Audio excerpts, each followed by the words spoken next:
inilabas na ang video dyan sa Senado. Nako, bistado si Soto, si Dunyor, at yung ibang may mga plano lalo sa term extension. Bakit gustong ipa-impeach si VP Sara? At marami pang iba. Eto, panoorin natin ang video. Matter of personal and collective privilege, we recognize once again Senator Annie Marcos. Thank you very much. Magandang hapon po, Madam President, our Majority Leader, the ladies and gentlemen of the Senate. I rise today on a matter of personal and collective privilege to address a pressing issue of utmost national importance. For far too long, our Filipino people have been left uncertain, confused, deliberately kept in the dark regarding the true intentions behind the continuing and increasingly belligerent efforts to upend the new Senate leadership and worse, to amend the Constitution. The Filipino people deserve clarity. The Filipino people deserve honesty, and above all, the Filipino people deserve at least the truth. Madam President, today I will not rely solely on my own words. I will present before this chamber a short video containing documentation, footage, and statements directly connected to the ongoing efforts toward term extension and charter change. With your permission, therefore, may we now direct the technical team to play the video presentation. Ito na. Bakit nagpalit ng liderato sa Senado? May I be Share natin allowed to, share natin to. humbly move to declare all seats vacant, Mr. President? With 13 affirmative votes, 10 negative votes, and 1 abstention, the positions in all the positions in the Senate is hereby declared vacant. Bakit ito nilusot?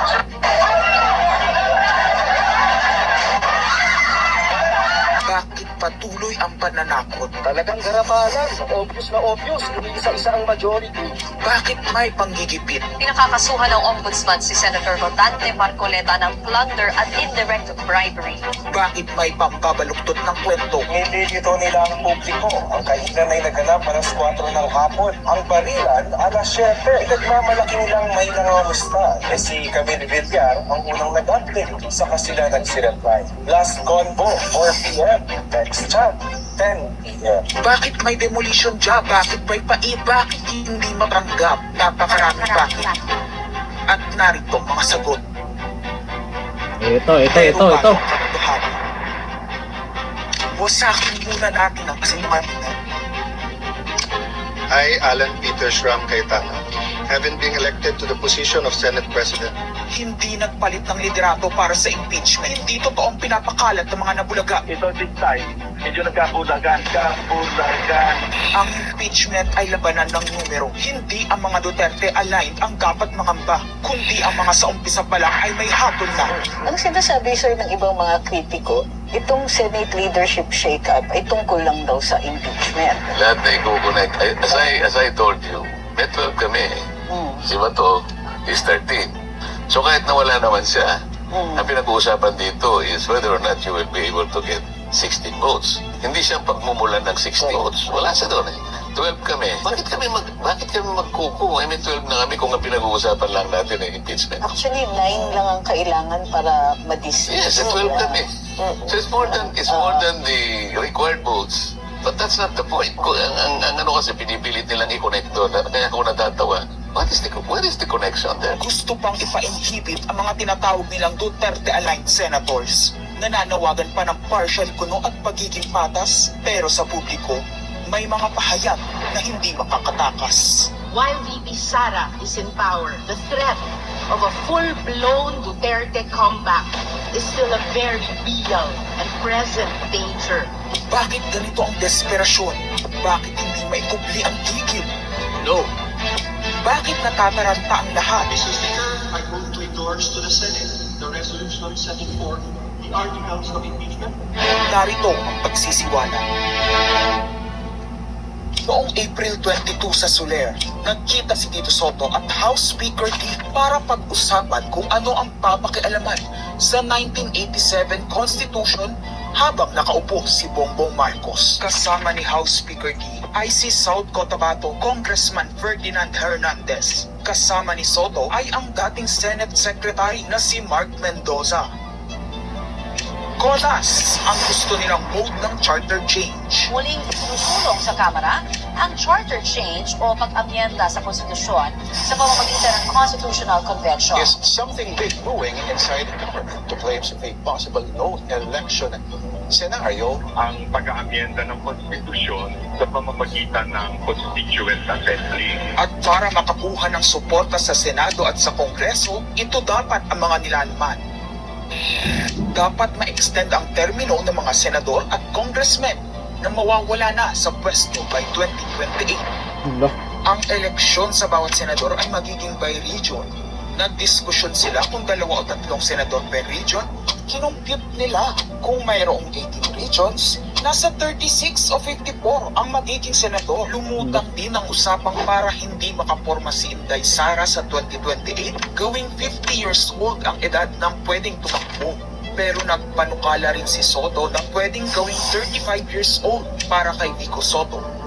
Dahil ipagmamayabang niyang kayang kalunin ito si Inday Sara. Meron ako inadagdag, maganda, Vicky.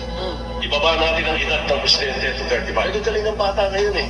Magagaling eh. Ibigay na natin sa mga kabataan na pagpatakbo nitong bansa. Baka puro matinubay mailagay natin. Baka sabihin nila, Senator Soto, this is to siguro allow your nephew, ho ba, si Vico, na tumakbo. Sabi ko na Maging qualified. Sabi ko na mag-iisip sila rin ganun eh. Wala, hindi ko naisip si Vico Rune. Naisip si Vico Rune. Ang impormasyong ito ay mula mismo sa kasama sa meeting. Kasama din nila ay isang congressman, isang gobernador, isang retired military officer, isang dating may mataas na katungkulan, at 5 mula sa private at business sector. Kaya ba binaliwala ang panawagan ng taong bayan? Kaya ba binaliwala ang paalala ng Iglesia ni Cristo? Hindi po nagbabago ang bilin ng Iglesia ni Cristo, Nelson, na ang Iglesia ni Cristo po ay tutol sa impeachment. Kaya ba nagtatapang-tapangan ang mga umaastang bida sa ginagawa nilang tunay na drama? Kaya ba nila sinasabing hindi sila natatakot sa eleksyon ay dahil alam nilang walang eleksyon na magaganap? Hindi po kami natatakot sa susunod na eleksyon. At ang boto sa impeachment ay refleksyon ng boto sa pagsira sa 1987 Constitution. Pabor ang karamihan sa mga pagbabago sa saligang batas, lalo na sa usaping ekonomiya. Ngunit kung papakialaman ng iilan ang konstitusyon para maghari-harian at para sa pansariling kapakinabangan, makapwesto ng matagal o mailuklok ang kamag-anak, umanda kayo sa gamit ng bayan. Ang pagpapalit ng liderato sa Senado ay hindi kakaiba. Ito ay nakabase sa prioridad at gusto ng mga senador. Bumabahana ng ebidensya laban kina Bongbong Marcos, Liza Marcos, Sandro Marcos at Marvin Romualdez. Yan. Kailangan ng may bayag sa Blue Ribbon Committee. Correct. Ipinangako na sa mga korap na mambabatas ang perang malilikom sa 2027. 2028 national budget. Dapat pigilan. 2028. Alam natin, that's the election budget. And it was assured to the congressmen, this will also be the CONAS budget. Nagiging isa ng malaking sindikato ang pamahalaan. Sinusuportahan ito ng mga dating kalaban, mga tinulungang manalo noong nakaraang eleksyon, mga may galit sa nagdaang administrasyon. Lahat sila kasama ng pinakamalaking troll farms at ilang bahagi ng mainstream media Ayan, ay no? pinagagana ng 2 bagay. Pera galing sa korupsyon, galit sa mga Duterte. Mahalaga ang liderato ng Senado para sa mga korap at nakasandal sa mga buwaya ng kapangyarihan. Ngunit mas mahalaga ito sa mga naninindigan na ang Senado ay bantayog ng konstitusyon na hindi dapat tinatakot, sinusuhulan at iniipit upang maging tau-tauhan. Maaaring hati ngayon ang Senado. Maaaring kanya-kanyang bersyon ng kwento. Wala nang pakialam kung ano ang totoo. Isa itong indikasyon na gumagana ang demokrasya. Kailangan lang maalala ng bawat senador na kahit sila ay may kapangyarihan, hindi dapat nila malimutan magpakatao. Sa kabila ng lahat ng problema, pinakamababang halaga ng piso sa kasaysayan, mataas na bilihin at gasolina, kawalan ng trabaho, halos wala ng makain, nagpapakamatay ng mga magsasaka.